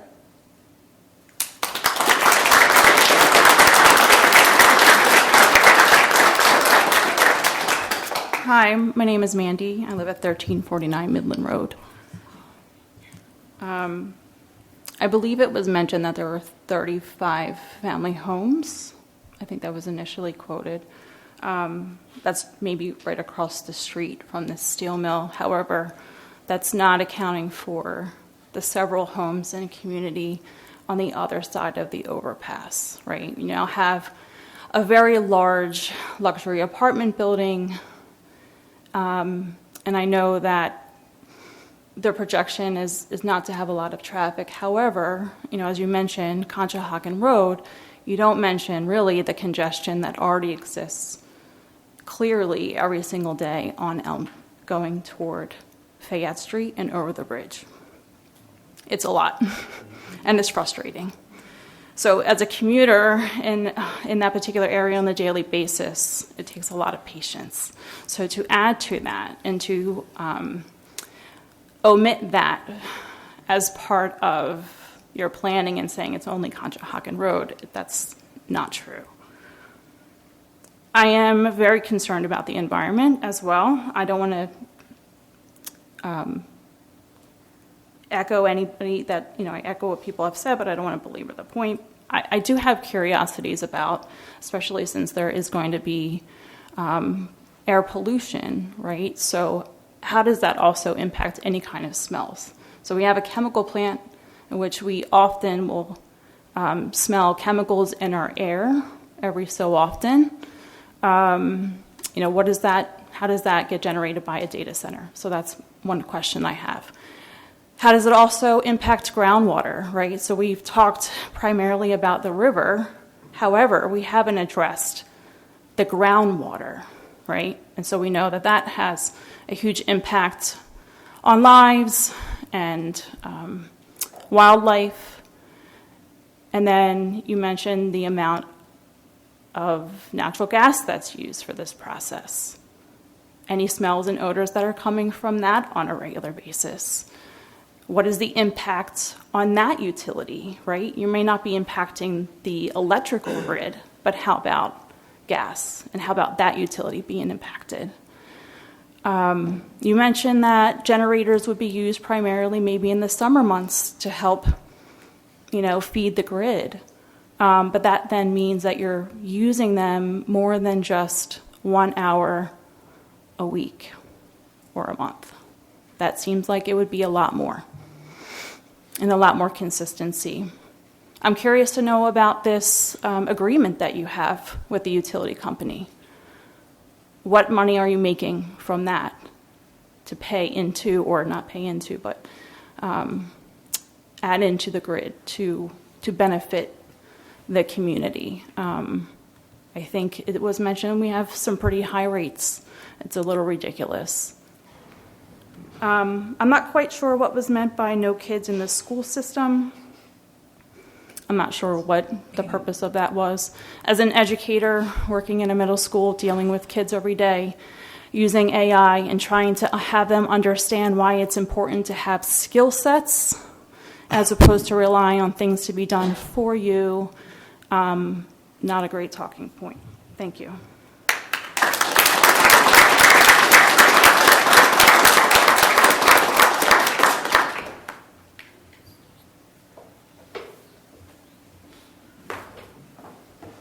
Hi, I'm Kathy McCauley. I live at 1160 Caldwell Lane. We live in just where the Conshohocken-Plymouth border is, and we live right next door to the little industrial park there. Now, that is nothing compared to what they're planning on building. The lights that we have to deal with in the parking lot is just this little small one, but it's annoying as all get out because, like most of the people on the block that face it, you have the light facing right in your eyes when you're going to bed. I can't imagine the people who are going to be living across the street from that thing. And because it is this big data center, then yeah, it's going to have a lot of lights and something for security, because I think it's going to be a bullseye for any kind of attacks. The other thing I wanted to mention again was, and I don't want to belabor what the other people said about the environment. We already have the trash sustain plant, and when that goes on the fritz, it stinks really bad. When you're out, you can hear the Blue Root at night, and then we'll have to add that.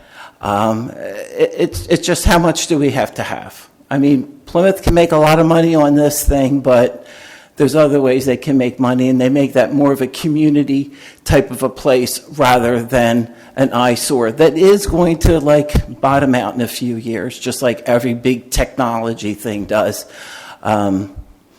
So I hope that they give really good thinking about what's going on here. Thank you.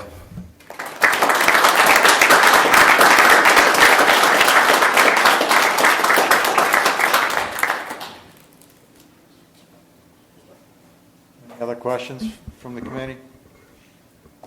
Would you like a 2-minute rebuttal? Please keep it 2 minutes. First of all, I agree with everything everybody said, except for one thing. I'd like to just walk through, make sure I remembered it all. For Paul, you'll always be my friend, no matter what you say or do. We're entitled to our opinion. It's what makes the United States a great place. And I love Conshohocken. I've invested more there, and at times before anybody else did, for almost, I'm 66, almost 50 years. And Armin Pacello, who was mayor, was my friend. I ate in his diner for years. They had a sandwich named after my father. I donated the library, and I've been an active member of this community. So let me try and recite back some of your concerns. And I hope the board doesn't mind me facing the audience. First, light pollution. That can and will be regulated by ordinance. We, in fact, use very little outdoor light, and probably much less than a single soccer field, by example. And part of this process is entering into a negotiated agreement for a special exception. Second, air pollution. That's not only regulated by EPA, but also DEP. So if any of you had a... We don't have an EPA anymore. We don't have an EPA. We do not have an EPA. Yeah, so I was very respectful and listened to everything everybody said. I'd like to at least get my point out. I was on the phone to the EPA. No, yeah, let's be cordial here. Everyone had their chance. Let him rebuttal, please. There's a very stringent process called Title V. I would encourage you all to look at it, and my office can provide details to anybody that requests that information. Third, infrastructure. This will be a secure facility, no doubt about it. Fourth, impact. I know very well the traffic on the Fayette Street Bridge. I'm the guy that paid out of my own pocket to widen those lanes and reduce that traffic considerably, and I had most of the investment along the river at one time. We are substantially less, 10% of the traffic that could be in this site. That's 90% less what we're proposing. Taxes. You have low taxes, and you have low taxes because you have a very good business base, but that business base is under siege right now.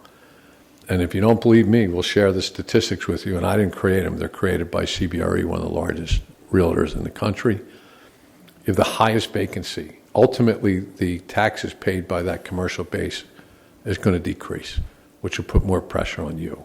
This is an opportunity to get substantial tax revenue with very little impact.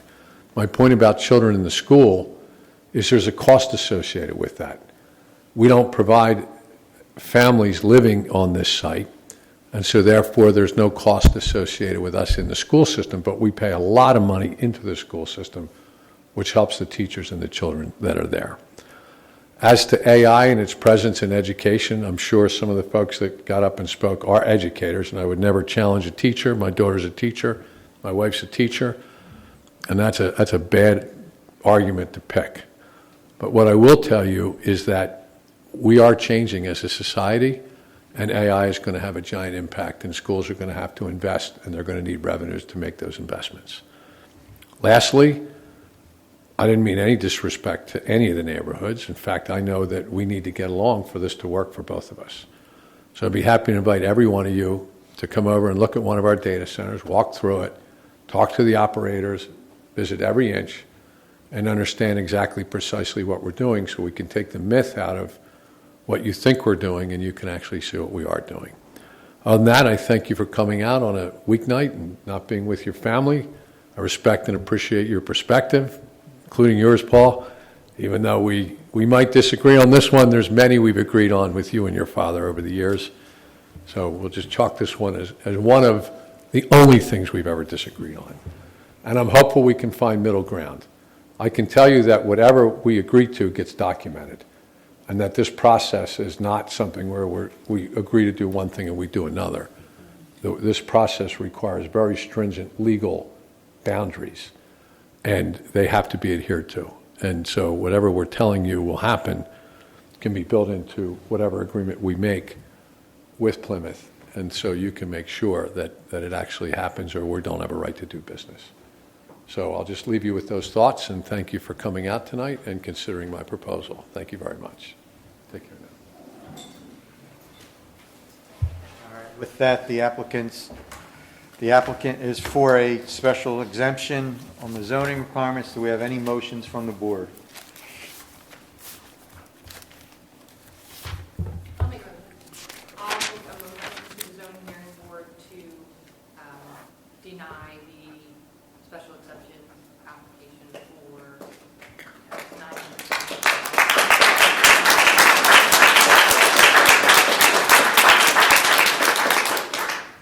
Do we have a second? I second.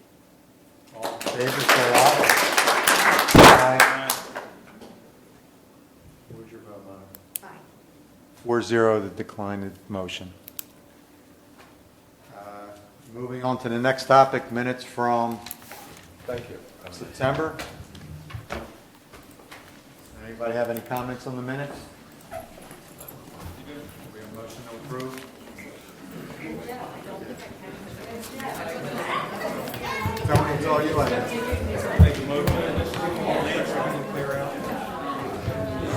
Wish they would have respect for the meeting.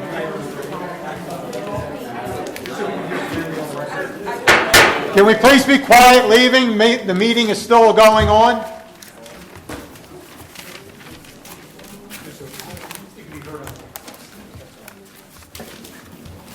Do we have a motion to approve the minutes? I'll make a motion. Second it.